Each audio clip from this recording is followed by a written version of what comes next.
একজন পুরুষের সবচেয়ে বড় সম্পদ হলো তার স্ত্রী।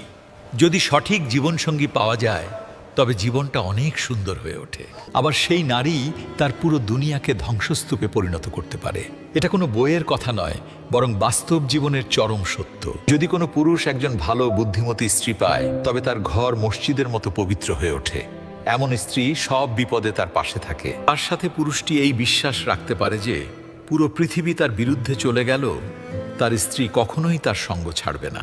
এই নারী তার স্বপ্নকে বাস্তবে রূপ দেয়, তার রাগ কমায়, তার ক্লান্তি মুছে মুখে হাসি ফোটায়। এ কারণেই বলা হয় সঠিক নারীর সঙ্গ পাওয়া ঈশ্বরের সবচেয়ে বড় আশীর্বাদ বা নেয়ামত। কিন্তু অন্যদিকে যদি যোগ্য পুরুষের কপালে এমন নারী জোটে যার কাছে সম্পর্ক মানে শুধু লোক দেখানো, যার মধ্যে নেই সম্মান, নেই বিশ্বাস, আর নেই কোনো আপনপন, তবে সেই পুরুষের অবস্থা ভাবলেই ভয় লাগে। বাইরের দুনিয়ায় সে যতই বড় হোক না কেন, ঘরে ফিরে